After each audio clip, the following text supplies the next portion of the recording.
Hey everyone, welcome back to the channel today. We're reviewing one of the funniest Office compilations ever, and honestly, this episode proves exactly why The Office is still one of the greatest sitcoms of all time.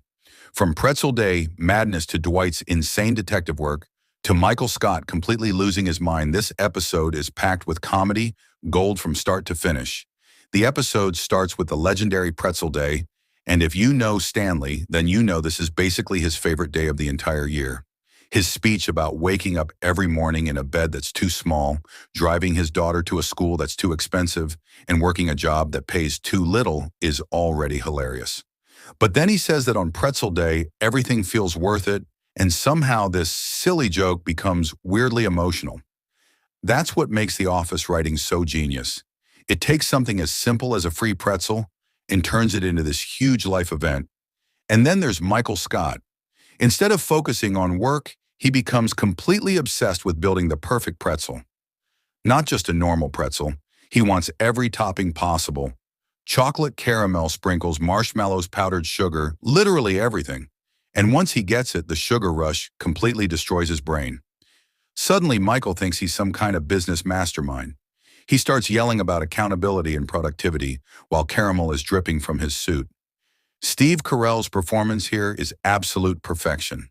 The way he delivers every line with total confidence while clearly acting insane is what makes Michael Scott one of the funniest sitcom characters ever created.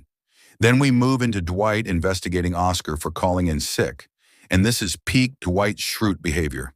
A normal person would just accept that Oscar is sick and move on. Not Dwight. He immediately launches a full criminal investigation.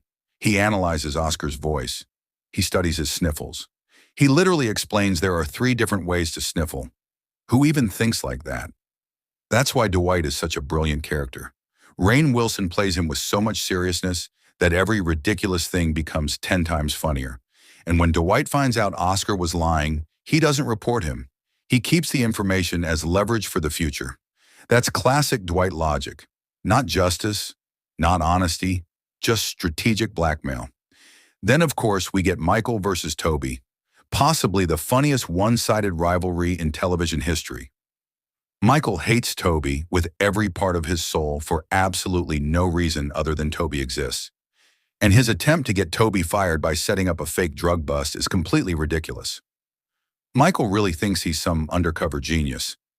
But then the police search Toby's desk and only find Michael's own salad dressing. That awkward silence is one of the funniest moments in the episode. You almost feel bad for Michael. Almost. Then there's Pam's mural getting vandalized, which gives us one of the more emotional storylines. Pam actually cares about this project, and seeing it ruined feels genuinely upsetting. But The Office balances that emotion perfectly with comedy.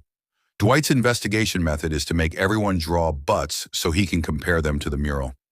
It's absurd and completely insane, but somehow it makes total sense in the Office universe. That's what makes this show so special. It can jump from heartfelt moments to complete nonsense without ever feeling forced. Then we get Michael's birthday, which is always chaos.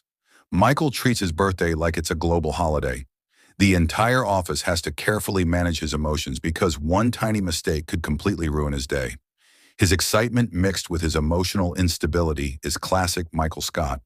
And when the stripper finally arrives and Michael suddenly gets nervous, it's comedy perfection.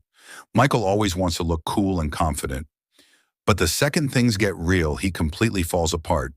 That's what makes him so funny. He's basically a child trapped inside the body of a regional manager.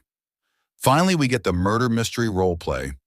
This scene is amazing because every actor commits completely to the ridiculous Southern accents and fake characters. Everyone throws themselves into it. And then Andy accidentally thinks Aaron's in character flirting is actually real. That misunderstanding is painfully awkward and absolutely hilarious. It's classic cringe comedy at its best. And that's really why this entire episode works so well. It captures everything that makes The Office special. Michael's chaos, Dwight's insanity, Pam's heart, Andy's awkwardness, and all those weird little office moments that somehow feel real. The humor never feels forced because every character reacts exactly the way they should. That consistency is why fans still rewatch this show years later. Overall, this is classic The Office at its absolute peak. It's awkward, hilarious, ridiculous, and endlessly rewatchable. Whether it's Pretzel Day Dwight's detective work, Michael's sugar meltdown, or the murder mystery disaster every single scene delivers. This episode reminds us exactly why The Office is still one of the greatest sitcoms ever made. If you've never watched it, start now. And if you already have, then honestly, you probably want to go rewatch this episode right after this. Thanks for watching. And if you enjoyed this review, don't forget to like, subscribe, and I'll see you in the next video.